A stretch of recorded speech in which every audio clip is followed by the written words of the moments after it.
Tuesday. Enjoy your coffee.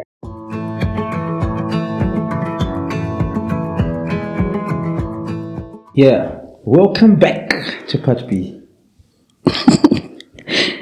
with another new guest. Yeah. So she's the only one who's going to introduce herself. Oh, Yeah. Okay, since it's part B. You're balancing the equation. Yeah, because the other guys introduced themselves on part A, so you're gonna have to introduce yourself. The only reason why I make people introduce themselves is I don't want to leave details. Don't leave the part that you also suck at introductions. Letting people introduce themselves, it's just to make them, familiarize with the people around, things like that. Oh yeah, you can introduce yourself. Okay. My name is Annalisa. People like to call me Lisa, so I'll go with Lisa. It's easier for everyone. And I just also moved to UAE and I just joined this panel, but to be honest, I'm scared. These people have been grilling people in part A. I was watching, so let's see how it goes. It's gonna be okay. You're gonna be okay. Go easy on me. So the other guys I'm just gonna introduce. This is Martin. He was there on the part A, and this is Miss Perfect. She was there on part A as well. Miss Perfect is a podcaster.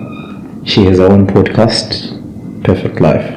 So to those who are watching, we'll put her link of her socials on the description box. Just go, click subscribe, share, like, leave a comment. If you have any suggestions, if you have anything that you would want, any topic that you think you need clarity or you need information about, that's what the platform is all about, yeah? Mm-hmm. Speaking of clarity, she said Mrs. Oh, Mrs. There was an emphasis. Oh my bad. Mrs. Yes. So this is Mrs. Mrs. Perfect. Jerry. Retired. Retired. Of the streets. She's already found. I was found. Yeah, she was found, guys. Don't go finding. She was found. Oh my God. So do we also need to put emphasis on our title? Yes. Alright, it's a miss. Not Mrs. Miss. Miss Lisa. Miss Annalisa. Annalisa, but Lisa. Lisa is fine. All for girls, only Mr. It's Mr. Yes. Mr. You are a saint. Alright, so yeah, in the previous episode, a lot of things that we highlighted, and the last part of the discussion was talking about finances. So based on that, I felt like there are a lot of things that people should discuss before they engage into marriage. I would like us here today to just point out some of the things that you think people should talk about before they commit into a marriage. There are certain things that people will not talk about, but then they will affect them in the long run, right? When they are married, when they are together, which includes probably issues like finance. So I'll start with one of the things, which is families. Like, people should talk about their families before they get married. Like, to know what is the structure of my partner's families. How do they do their things? So what do you think about that? I'll start with, obviously this time I'm gonna let Mrs. Perfect go last because she's already she's into it already. So I'm gonna start with you guys. I believe you're not yet married, yeah. So I'll start with you guys. What do you think about discussing about families with your partner before you get married? Well, I'd say family is quite important. You've got to know me, right?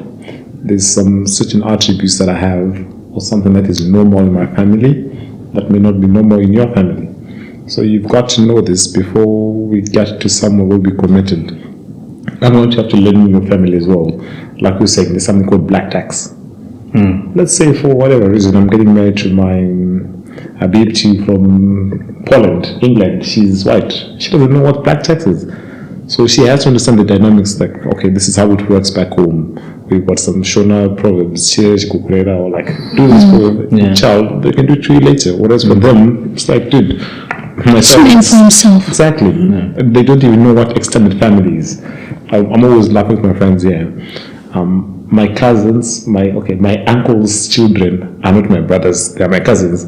But back home, they are brothers. The brothers, yeah. Exactly. So we've got to understand the dynamics of each family, like how do we relate, how do we work, my parents, what do they do, where are they, and everything. You've got to know my parents, how I support them, how you support your parents could be different, but I think all cards on the table, let everyone know what's up with them, someone's family.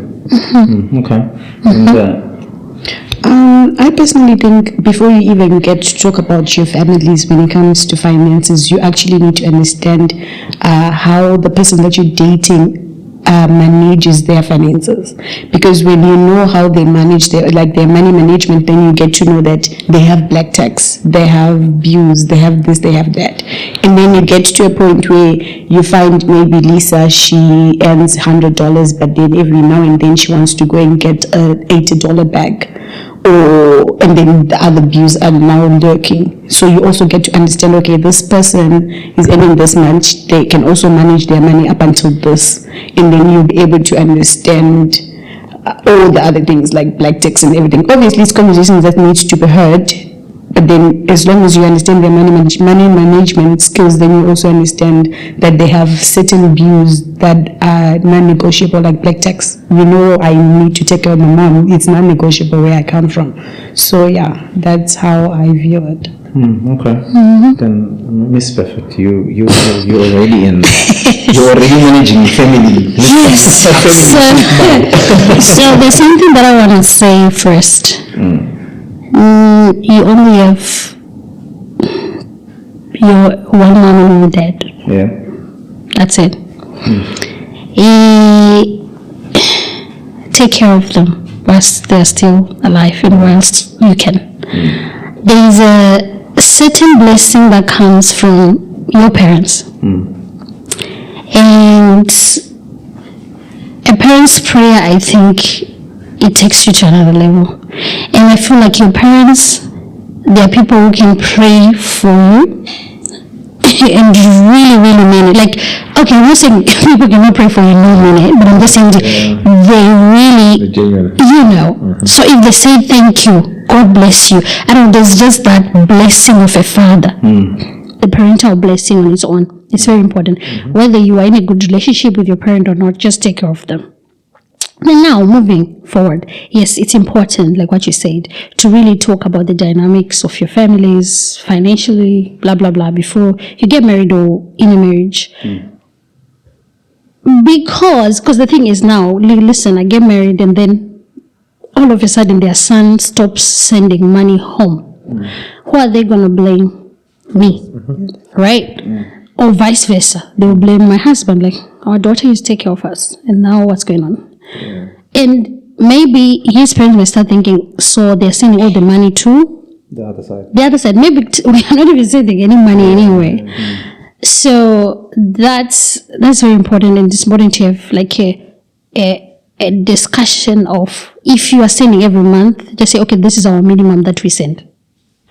So we can be sending maybe $100 there, $100 there. Fine.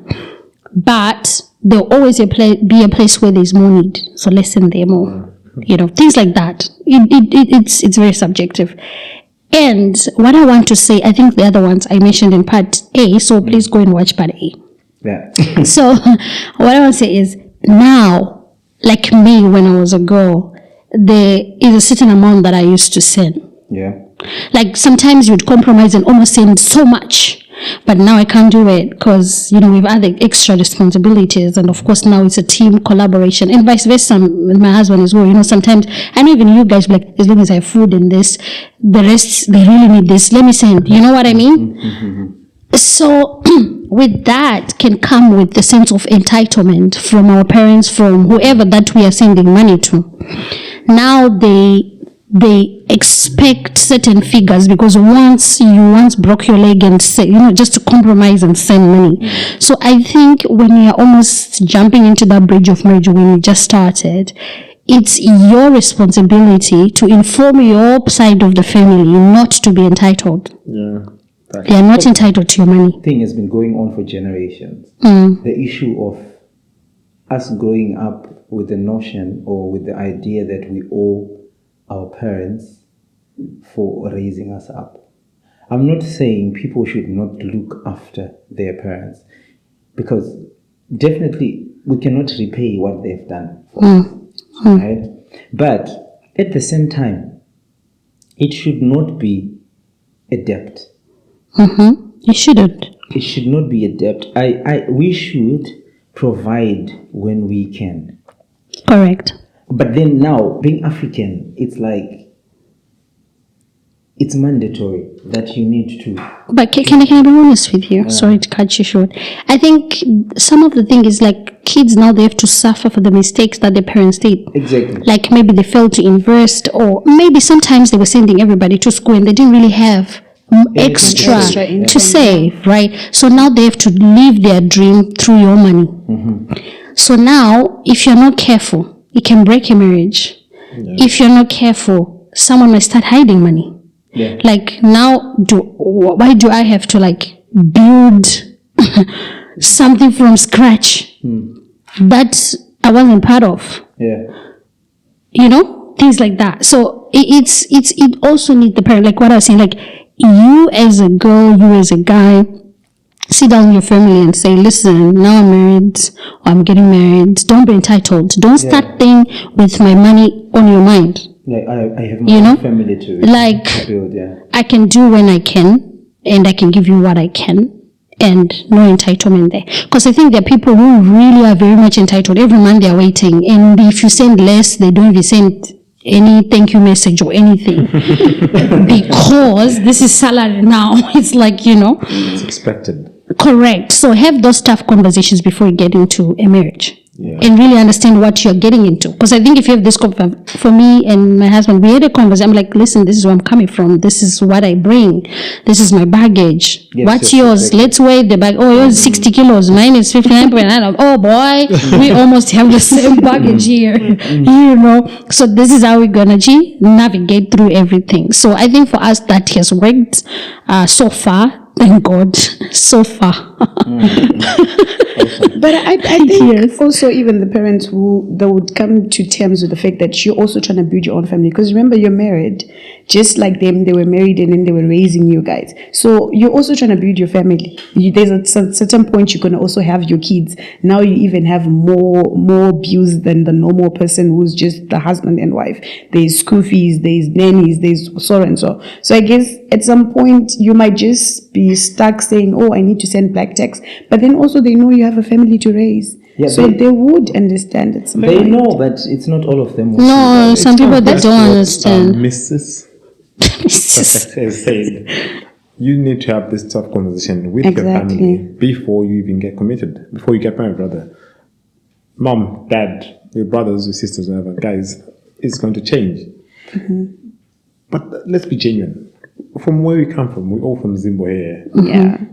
They will always say your wife. Yeah, they always say your wife. So it's now your duty as a man to stand your house in and order. say, look, blame them whatever you want, but this is my family. This is what it's going to be. Because I'm building a family with my wife, not with you guys. Exactly. I've been with you for the past 25 years, but now this is someone, Okay, it's getting personal, but anyway. Yeah, it's getting personal. 20 what? It's violating. Yeah? You say 40? My bad, I take it back. Cut this part. For the past 10 years, I've not been with them. No, you're still being with them, bro. Going forward. We are the ones who have to change this notion, this generation, that if we're going to have kids, we don't owe anything to our kids. If we're going to save anything for ourselves, we're going to have to save something. When they reach a point where they need to build their life, they are building their lives. We are not relying on their money to survive. So If we fail as parents to save and sustain ourselves, and then wait for them, treat them as investment that we'll get profit from, I think we have failed.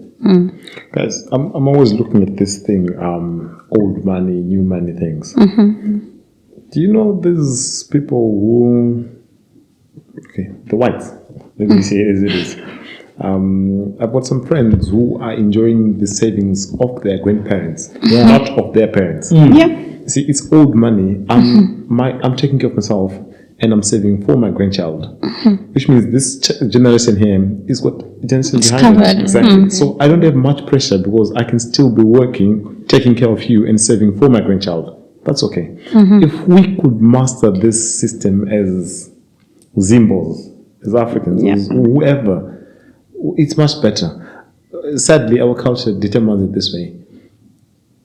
I take care of you, I send you to school, it's me investing in you. Yes, it's like a soft loan.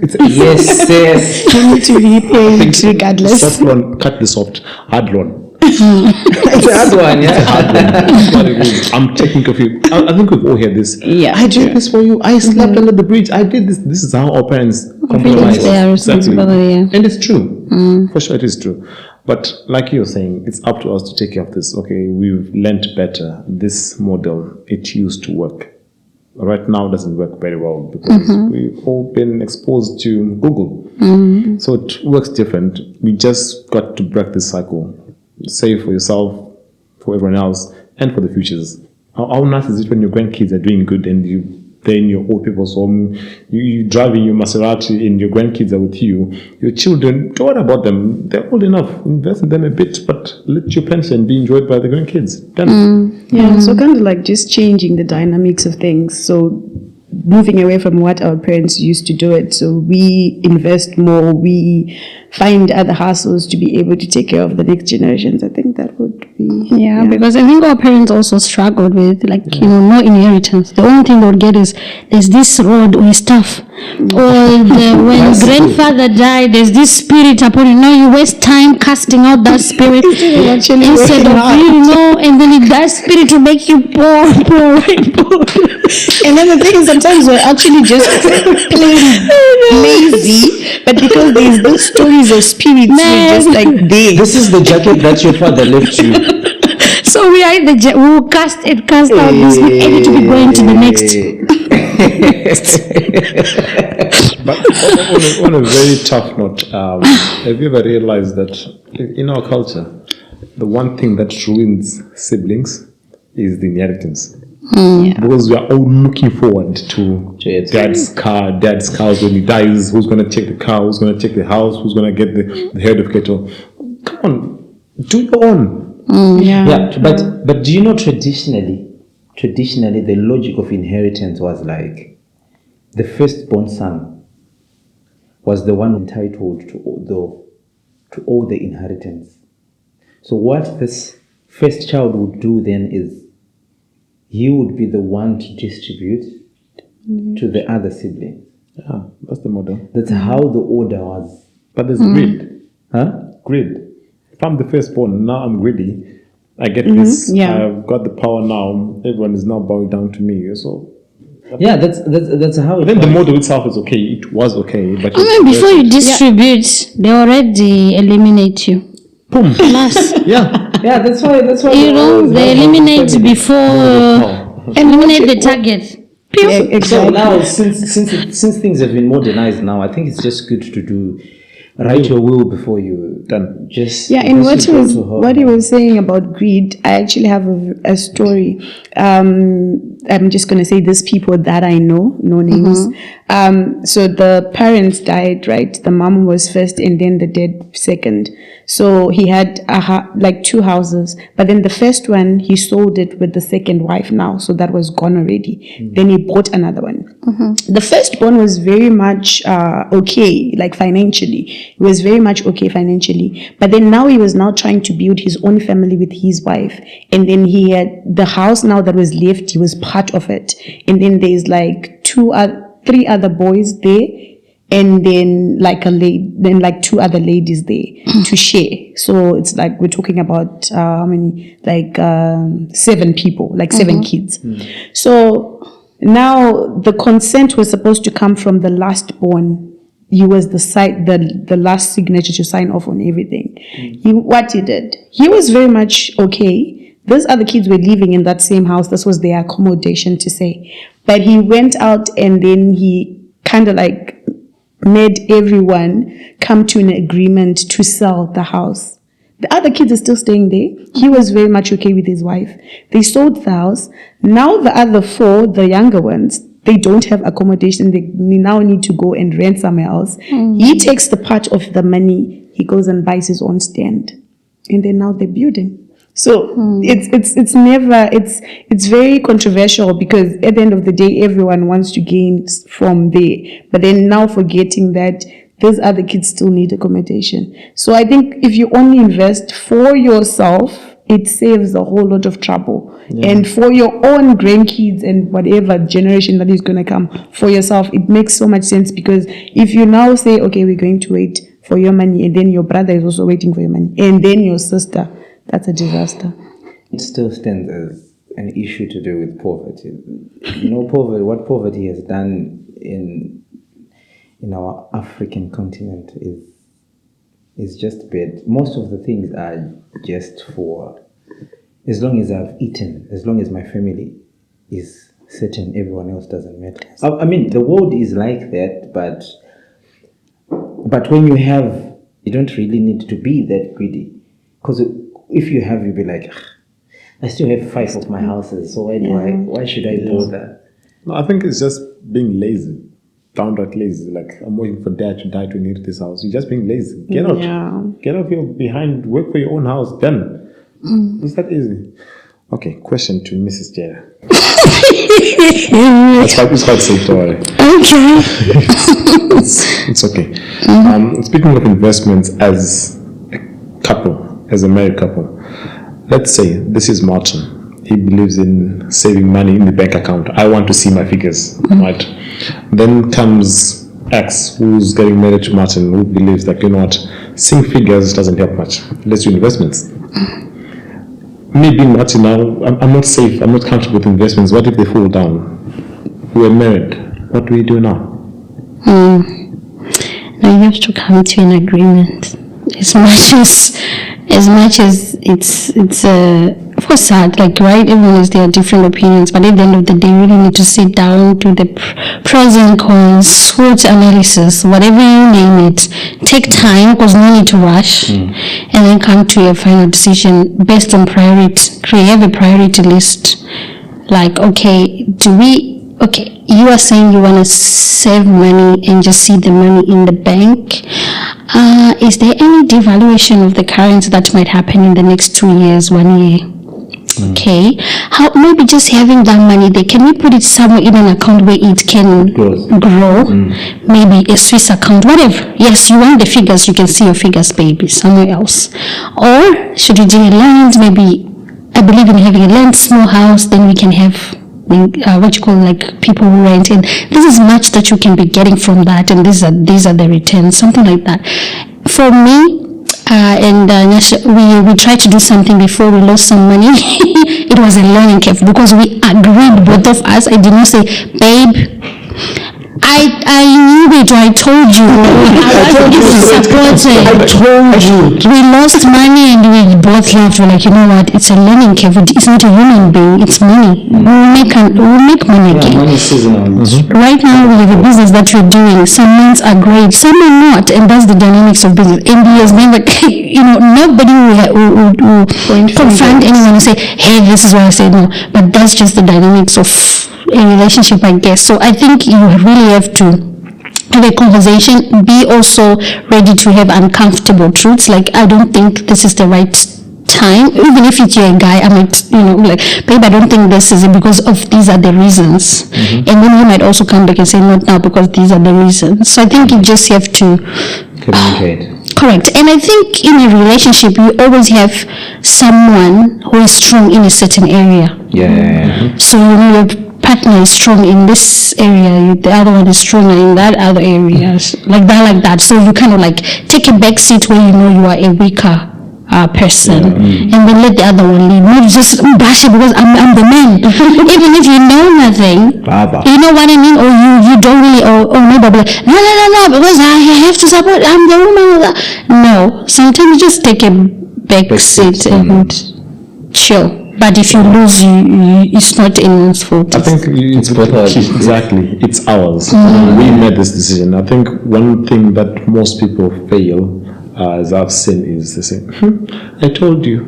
You know, nothing is painful, especially as a man. Especially as a man. The ego bruised and buried. I wait to say I told you so. Be polite.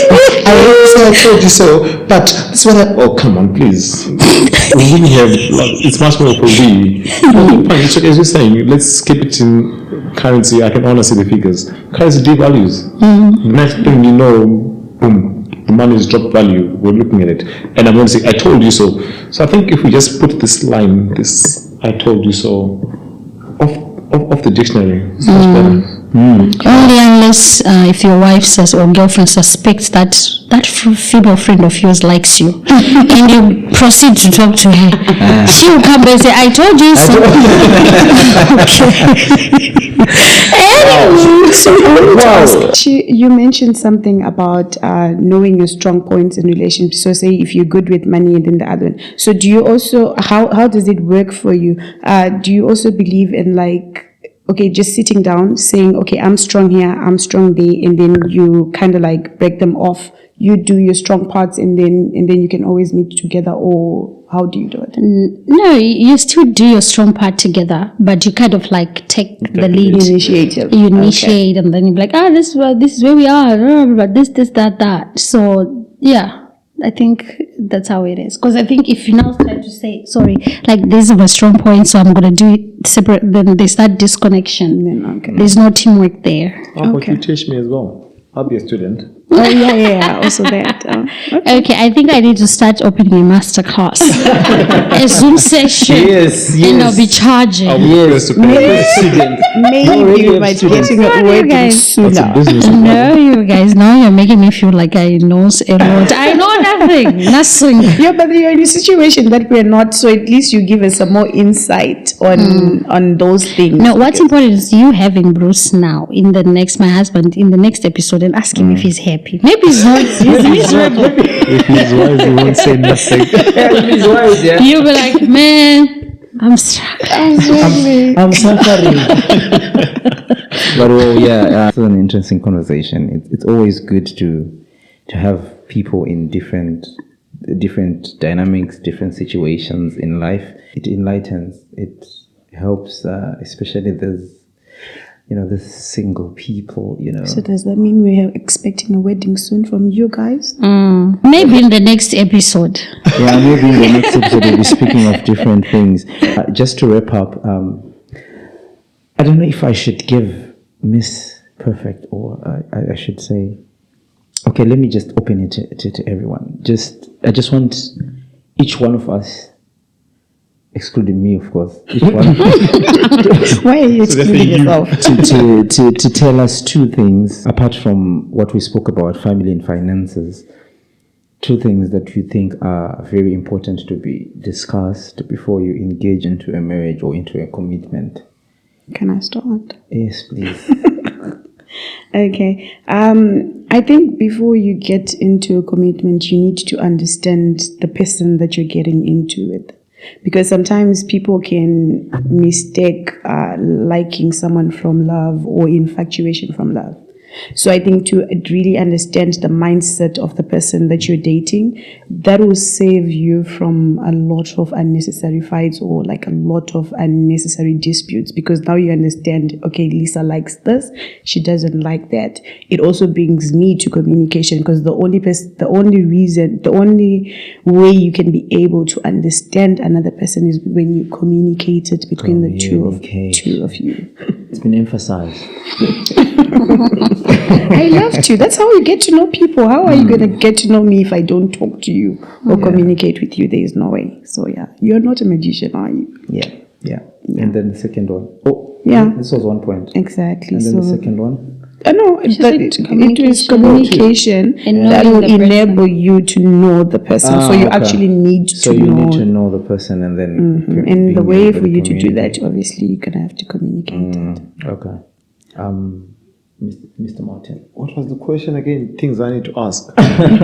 No, not really things you need to ask. Things I that need need to to be discussed with your partner before you. I'm not yet married, so my answer may not be perfect. It's a trial and error. Okay, what you think? But should what I be discussed. exactly disclaimer think.